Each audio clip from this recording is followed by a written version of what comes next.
Hey everyone, it's Alan J here. I'm demonstrating the Bally lamp driver tester system.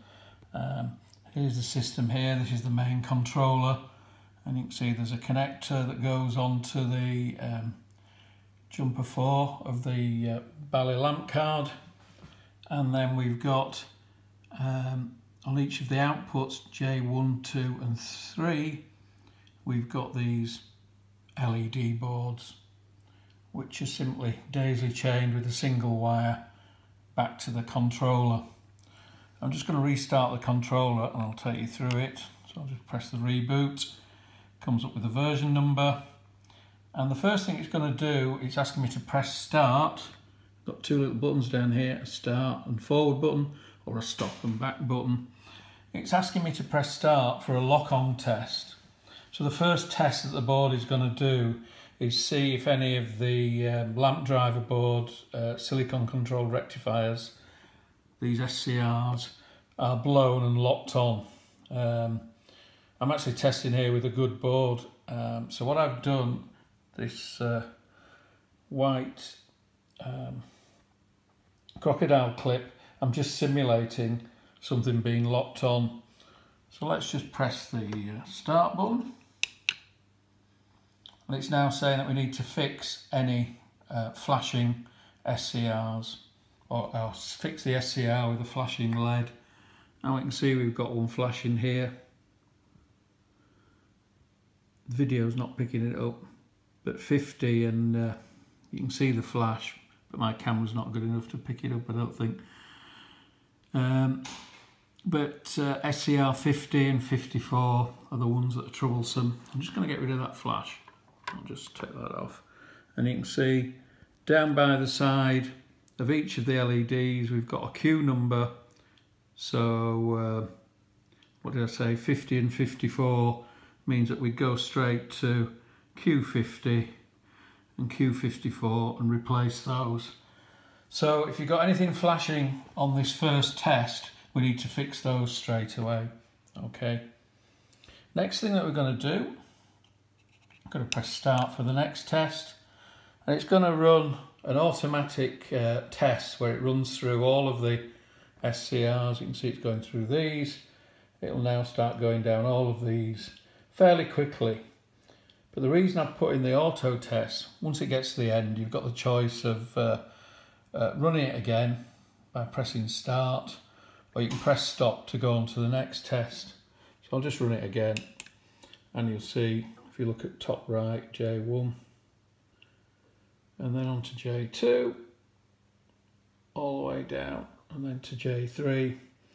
It's just quickly testing, so it's a real good quick test. But if I just press the back button, we're now going on to the single test. This one's a bit more useful. So if I press start, we can see the top one is flashing. If I press the forward button, it'll go on to the next one, and so on and so forth. So let's just jump down a bit. And if I press the back button, it'll jump back.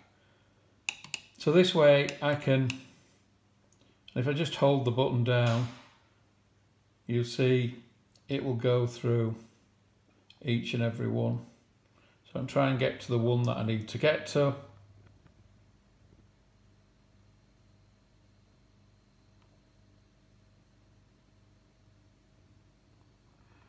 And over onto here. And the beauty of it is that it tells you we're now testing jumper 3 pin 25. So over here, jumper 3 pin 25, which is the fourth one from the top. And what's controlling that is U3, which is this chip here, U3. The logical output number 1, which is on pin 9 of U3. And it's also Q38. So as well as Q38 being printed on here, so that's the one that's flashing, 38.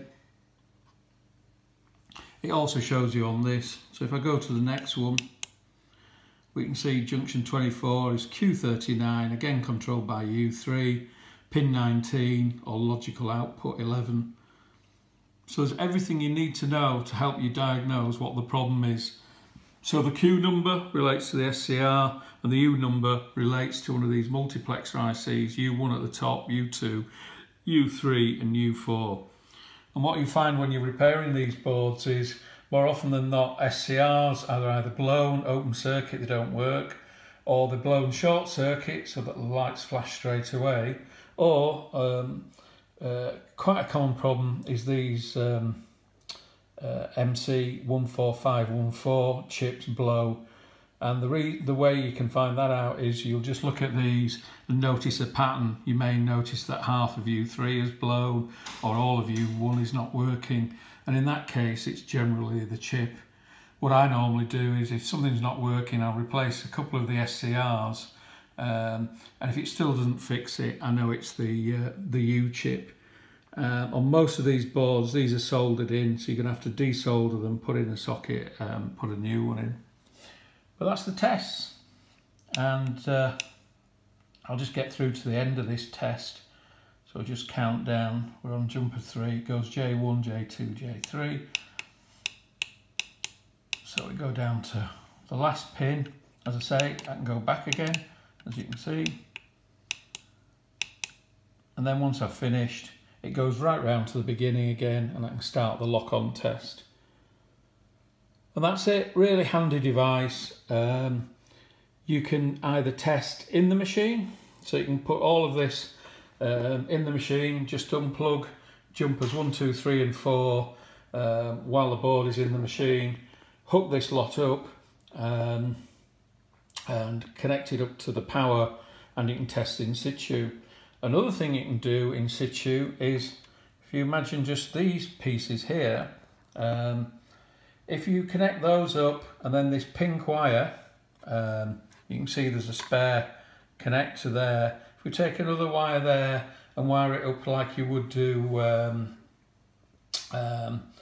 for any sort of LEDs that are controlled by these lamp driver boards. So if we put that to the control lamp common on the back box insert, then we can actually connect these up, put the machine into lamp test, and all of the little LEDs should light up.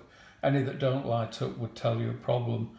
So that's another way that you can use this kit to quickly find out whether or not you've got a problem with the lamp driver board, or with the wiring, or with the bulb, or with the bulb socket, etc.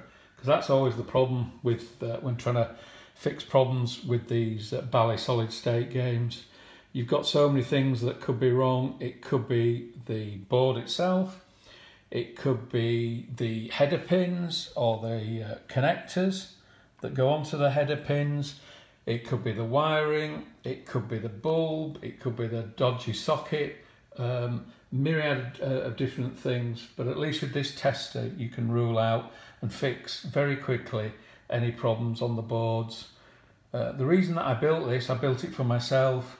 I was sick of messing around with machines that come in where I'm not sure whether or not the lamp driver board's working. And also I'd built up a stock of broken boards. I had 7 or 8 of them, and I wanted a very quick way to test them all on the bench and fix them.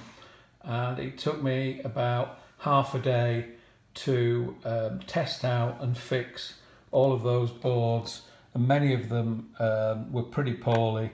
They had blown chips quite often in U1 to U4, as well as having blown SCRs. A lot of them had SCRs missing, which I obviously replaced before I even ran some tests. So hopefully that gives you an idea of what the Bally lamp driver tester is all about. And if you want one, just get in touch with me, give me a shout. Thank you very much.